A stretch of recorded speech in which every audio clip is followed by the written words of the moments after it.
ਸੋ ਆਓ ਪਿਆਰੀ ਸਾਧ ਸੰਗਤ ਜੀ, ਗੁਰਬਾਣੀ ਦਾ ਉਥਾਨਕਾ ਇਸੇ ਤਰ੍ਹਾਂ ਸਰਵਣ ਕਰੀਏ। ਸਤਿਗੁਰੂ ਸ੍ਰੀ ਗੁਰੂ ਅਰਜਨ ਦੇਵ ਜੀ ਮਹਾਰਾਜ ਸੱਚੇ ਪਾਤਸ਼ਾਹ ਜੋਤੀ ਸਰੂਪ ਦੀਨ ਦੁਨੀ ਦੇ ਵਾਲੀ ਸਾਹਿਬ ਸ੍ਰੀ ਗੁਰੂ ਗ੍ਰੰਥ ਸਾਹਿਬ ਜੀ ਦਾ ਸਰੂਪ ਰਚਨ ਵੇਲੇ ਸਤਿਗੁਰੂ ਸੱਚੇ ਪਾਤਸ਼ਾਹ ਜੀ ਸ੍ਰੀ ਰਾਮਸਰ ਸਾਹਿਬ ਬਿਰਾਜਿਆ ਕਰਦੇ। ਉੱਥੇ ਜੀ ਰਾਮਸਰ ਤਲਾਅ ਜੋ ਬਣਾਇਆ ਉਸ ਵਿੱਚ ਇਸ਼ਨਾਨ ਕਰਕੇ ਅੰਮ੍ਰਿਤ ਵੇਲੇ ਆਪਣੇ ਧਿਆਨ ਵਿੱਚ ਲੀਨ ਹੋਇਆ ਕਰਦੇ। ਜਿਸ ਦਿਨ ਸਤਿਗੁਰੂ ਸਾਹਿਬ ਜੀ ਨੇ ਸੁਖਮਨੀ ਸਾਹਿਬ ਰਚਨਾ ਸੀ 52 ਅੱਖਰੀ ਸੰਪੂਰਨ ਕੀਤੀ ਹੈ। ਉਸ ਦਿਨ ਅੰਮ੍ਰਿਤ ਵੇਲੇ ਸਤਿਗੁਰੂ ਸਾਹਿਬ ਸੱਚੇ ਪਾਤਸ਼ਾਹ ਜਗਤ ਗੁਰੂ ਸ੍ਰੀ ਗੁਰੂ ਅਰਜਨ ਦੇਵ ਜੀ ਮਹਾਰਾਜ ਸਾਹਿਬ ਜੀ ਆਪ ਬਿਰਾਜੇ ਹੋਏ ਉੱਠੇ। ਭਾਈ ਗੁਰਦਾਸ ਸਾਹਿਬ ਜੀ ਨੂੰ ਤੰਬੂ ਦੇ ਵਿੱਚੋਂ ਮਹਾਰਾਜ ਸੱਚੇ ਪਾਤਸ਼ਾਹ ਜੀ ਨੇ ਜਗਾ ਕੇ ਆਪ ਇਸ਼ਨਾਨ ਕੀਤਾ। ਫਿਰ ਭਾਈ ਸਾਹਿਬ ਨੇ ਇਸ਼ਨਾਨ ਕੀਤਾ। ਫਿਰ ਦਰਸ਼ਨ ਇਤ ਵਾਸਤੇ ਭਾਈ ਬੁੱਢਾ ਸਾਹਿਬ ਜੀ, ਭਾਈ ਪ੍ਰਾਣਾ ਜੀ, ਭਾਈ ਮੋਖਾ ਪੈੜਾ ਜੀ, ਭਾਈ ਕਲਿਆਣਾ ਆਦਿਕ ਗੁਰਸਿੱਖ ਜੀਵਨ ਮੁਕਤ ਜਿਹੜੇ ਗੁਰਸਿੱਖ ਸਨ ਸਤਿਗੁਰੂ ਦੇ ਦਰਸ਼ਨਾਂ ਲਈ ਅੰਮ੍ਰਿਤ ਵੇਲੇ ਆਏ।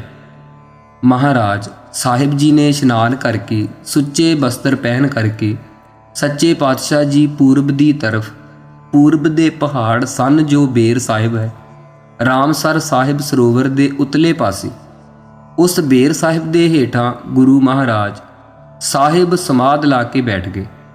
ਸਿੱਖ ਵੀ ਆ ਕੇ ਨਮਸਕਾਰ ਕਰਕੇ ਮਹਾਰਾਜ ਦੇ ਪਾਸ ਬੈਠ ਗਏ।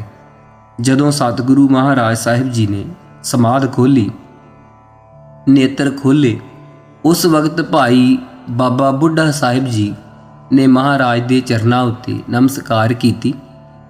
ਸਾਰਿਆਂ ਸਿੱਖਾਂ ਗੁਰਸਿੱਖਾਂ ਨੇ, ਗੁਰਮੁਖਾਂ ਨੇ ਨਮਸਕਾਰ ਕੀਤੀ ਅਤੇ ਬੇਨਤੀ ਕੀਤੀ, ਹੇ ਸਤਿਗੁਰੂ ਸੱਚੇ ਪਾਤਸ਼ਾਹ ਦੀਨ ਦੁਨੀ ਦੇ ਵਾਲੀ, ਆਪ ਐਸੀ ਅੰਮ੍ਰਿਤ ਰੂਪ ਬਾਣੀ ਕੋਈ ਜਹਾਜ਼ ਜਹੀ ਰਚੋ ਜਿਸ ਇਕੱਲੀ ਬਾਣੀ ਦੇ ਪੜ੍ਹਨੇ ਕਰਕੇ ਮਹਾਰਾਜ ਸਾਰੇ ਸਵਾਲਾਂ ਦਾ ਭਲਾ ਹੋ ਜਾਵੇ, ਸਾਰੇ ਸਵਾਸਾਂ ਦਾ ਭਲਾ ਹੋ ਜਾਵੇ।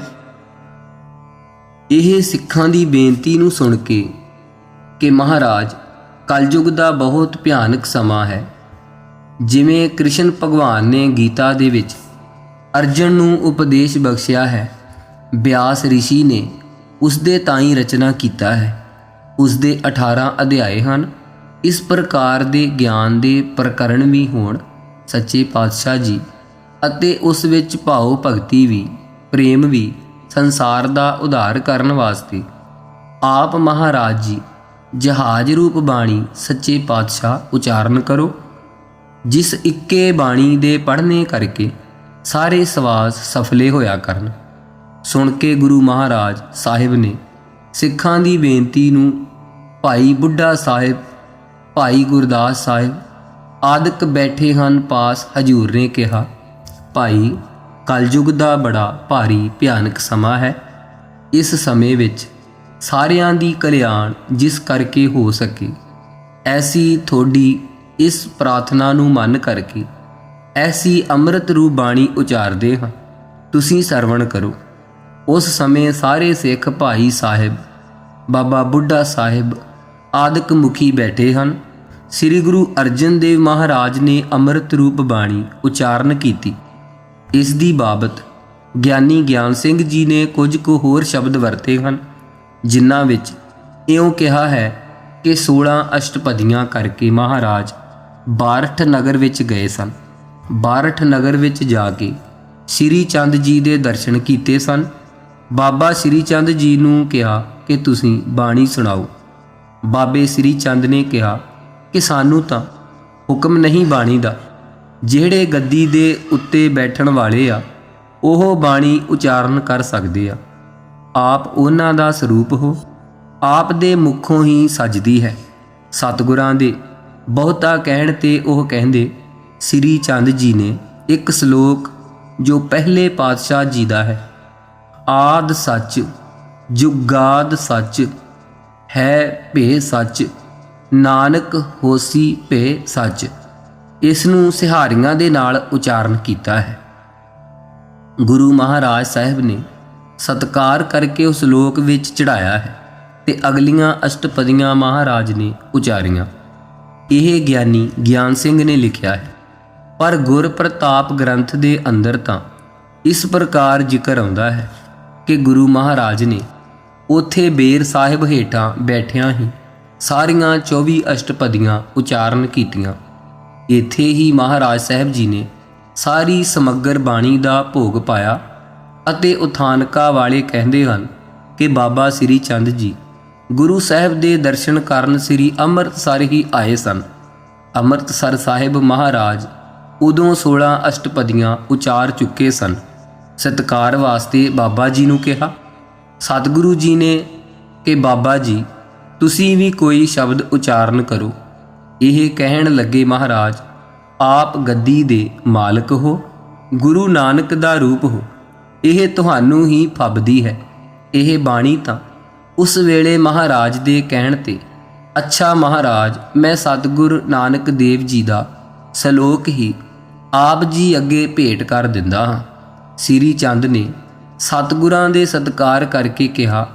ਉਸ ਵੇਲੇ ਉਹ ਸਲੋਕ ਜਿਹੜਾ ਆਦ ਸੱਚ ਜੁਗਾਦ ਸੱਚ ਹੈ ਭੇ ਸੱਚ ਨਾਨਕ ਹੋਸੀ ਭੇ ਸੱਚ, ਇਹ ਸਲੋਕ ਜੋ ਮਹਾਰਾਜ ਸਾਹਿਬ ਜੀ ਨੇ ਇਸ ਵਿੱਚ ਸੱਚ ਦਾ ਵਰਣਨ ਕਰਨਾ ਹੈ।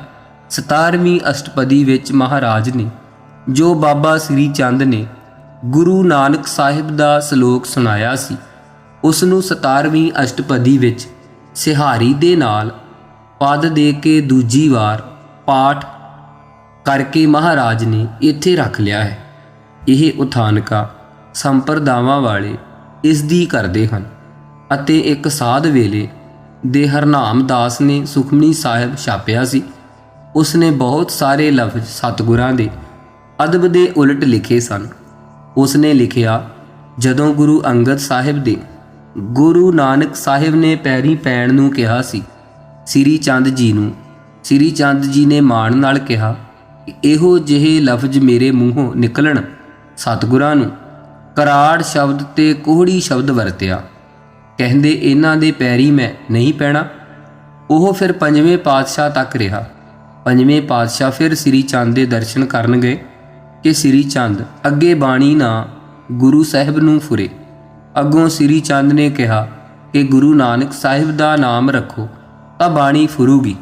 ਫਿਰ ਅਸ਼ਟਪਦੀਆਂ ਮਗਰਲੀਆਂ ਸ੍ਰੀ ਚੰਦ ਨੇ ਸੁਣਾ ਦਿੱਤੀਆਂ। ਇਹੋ ਜਿਹੀ ਨਿੰਦਿਆ ਕੀਤੀ ਹੈ ਗੁਰੂ ਸੱਚੇ ਪਾਤਸ਼ਾਹ ਜੀ ਦੀ ਉਸਨੇ। ਇਸ ਪ੍ਰਕਾਰ ਦੇ ਸਾਧ ਸੰਗਤ ਜੀ ਗੁਰੂ ਘਰ ਦੇ ਜਿਹੜੇ ਨਿੰਦਕ ਲੋਕ ਆ, ਉਹ ਕਿਸੇ ਇਤਿਹਾਸ ਦੀ ਵਾਹੋਹੀਣੀਆਂ ਗੱਲਾਂ ਕਰਦੇ ਹਨ। ਉਹਨਾਂ ਦੀ ਜ਼ੁਬਾਨ ਇਹੋ ਜਿਹੀ ਕੰਮ ਕਰਨ ਵਾਲੀ ਨਹੀਂ ਰਹਿਣੀ ਚਾਹੀਦੀ ਜਿਹੜੇ ਇਸ ਤਰ੍ਹਾਂ ਦੀ ਗੁਰੂ ਸਾਹਿਬ ਦੀ ਨਿੰਦਿਆ ਕਰਦੇ ਹਨ। ਜਿਵੇਂ ਮਰਾਸੀਆਂ ਨਿੰਦਿਆ ਕੀਤੀ, ਕੋਹੜ ਚੱਲ ਗਿਆ ਸੀ। ਇਹੋ ਜਿਹੇ ਨਿੰਦਕਾਂ ਪੁਰਖਾਂ ਦੇ ਮੂੰਹ ਤੇ ਕੋਹੜ ਪੈ ਜਾਣਾ ਚਾਹੀਦਾ ਹੈ। ਜੋ ਸਤਿਗੁਰੂ ਸੱਚੇ ਪਾਤਸ਼ਾਹ ਦੀ ਨਿੰਦਿਆ ਕਰਨੀ, ਇਸ ਪ੍ਰਕਾਰ ਦੀਆਂ ਗੱਲਾਂ ਸਾਧ ਸੰਗਤ ਜੀ ਉਹਨਾਂ ਲੋਕਾਂ ਲਿਖੀਆਂ ਹਨ ਤੇ ਲਿਖਿਆ ਸੁਖਮਨੀ ਸਾਹਿਬ ਦਾ ਮਹਾਤਮ।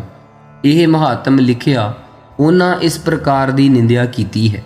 ਸੋ ਇਹੋ ਜਿਹੇ ਸਾਧਕ ਪੁਰਖਾਂ ਦੀ ਜਿਹੜੀ ਅਗਵਾਈ ਹੈ ਉਹਨੂੰ ਕਦੇ ਸੁਣ ਕੇ ਗਰਬ ਨਹੀਂ ਕਰਨਾ ਤੇ ਨਾ ਦਿਲ 'ਚ ਵਸਾਉਣਾ। ਸੋ ਗੁਰੂ ਮਹਾਰਾਜ ਸੱਚੇ ਪਾਤਸ਼ਾਹ ਤਾਂ ਸਾਰੇ ਜੀਆਂ ਦੀ ਕਲਿਆਣ ਕਰਨ ਵਾਸਤੇ ਇਹ ਪਵਿੱਤਰ ਬਾਣੀ ਉਚਾਰ ਰਹੇ ਹਨ। ਸਭ ਜੀਆਂ ਦਾ ਭਲਾ ਕਰਨ ਵਾਸਤੇ ਮਹਾਰਾਜ ਸਾਹਿਬ ਨੇ ਅੰਮ੍ਰਿਤ ਵੇਲੇ ਸ਼ਬਦ ਉਚਾਰੇ ਹਨ। ਇੱਥੇ ਵੱਖੋ ਵੱਖਰੀਆਂ ਅਸ਼ਟਪਦੀਆਂ 'ਚ ਜੋ ਸਿਧਾਂਤ ਹੋਵੇਗਾ ਉਹ ਨਾਲੋਂ ਨਾਲ ਹੀ ਅਰਜ ਕੀਤਾ ਜਾਇਆ ਕਰੇਗਾ। ਕ੍ਰਿਸ਼ਨ ਭਗਵਾਨ ਨੇ 18 ਅਧਿਆਏ ਲਿਖੇ ਨੇ ਗੀਤਾ ਦੇ ਅੰਦਰ। ਉਪਦੇਸ਼ ਦਿੱਤਾ ਅਰਜਨ ਦੇ ਪ੍ਰਥਾਏ। ਗੁਰੂ ਸਾਹਿਬ ਨੇ ਉੱਤਮ ਵਕਤੇ ਨੂੰ ਮਨ ਦੇ ਪ੍ਰਥਾਏ ਉਪਦੇਸ਼ ਕੀਤੇ ਹਨ। ਸਾਰਿਆਂ ਨੂੰ ਉਪਦੇਸ਼ ਬਖਸ਼ੇ ਆ ਸੱਚੇ ਪਾਤਸ਼ਾਹ ਜੀ ਨੇ। ਬਾਕੀ ਵੈਸ਼ਨੋ ਦੇ ਲੱਖਣ ਕੀਤੇ ਆ, ਪੰਡਤ ਦੇ ਲੱਖਣ ਕੀਤੇ ਆ, ਸੇਵਕ ਦੇ ਲੱਖਣ ਕੀਤੇ ਆ, ਜੀਵਨ ਮੁਕਤ ਦੇ ਲੱਖਣ ਕੀਤੇ ਆ, ਭਗਉਤੀ ਦੇ ਲੱਖਣ ਕੀਤੇ ਆ। ਇਸ ਪ੍ਰਕਾਰ ਦਾਸਾਂ ਦੇ ਲੱਖਣ ਕੀਤੇ ਹਨ ਅਤੇ ਸੱਚੇ ਪਾਤਸ਼ਾਹ ਜੀ ਨੇ ਬ੍ਰਹਮ ਗਿਆਨੀ ਦੇ ਲੱਖਣ ਕਹੇ ਹਨ ਬਾਣੀ ਦੇ ਅੰਦਰ।